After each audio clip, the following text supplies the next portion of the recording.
तो ये देखो ये फ्रिजटा अच्छी L G 260 litre 292 model fridge अच्छी। तो आप मॉडल देखी दूसरी केते वर्ष आप जानीपर तो सीरियल नंबर हिसाब से। तो देखो जो लिखाई 5 या 2015 मॉडल।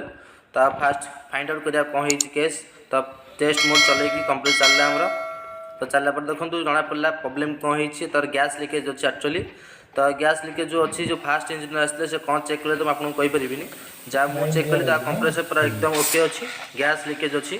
तो एरा सार आम जनईदेव कि कौ प्रोब्लेम कौन अच्छी। तो देखो बबल्स भी अच्छी गैस लीकेज ये जो पानीटा से लुहा पाइप थाए ना ये पानीटा पड़ी पड़ी रस्टिंग हो लिकेज हो आप कंप्रेसर ठीक अच्छे ठीक अच्छे कंप्रेसर आप परफेक्ट अच्छी। हाँ तो कंप्रेसर परफेक्ट ना था ये प्रेसराइज करे था कि करूँ ना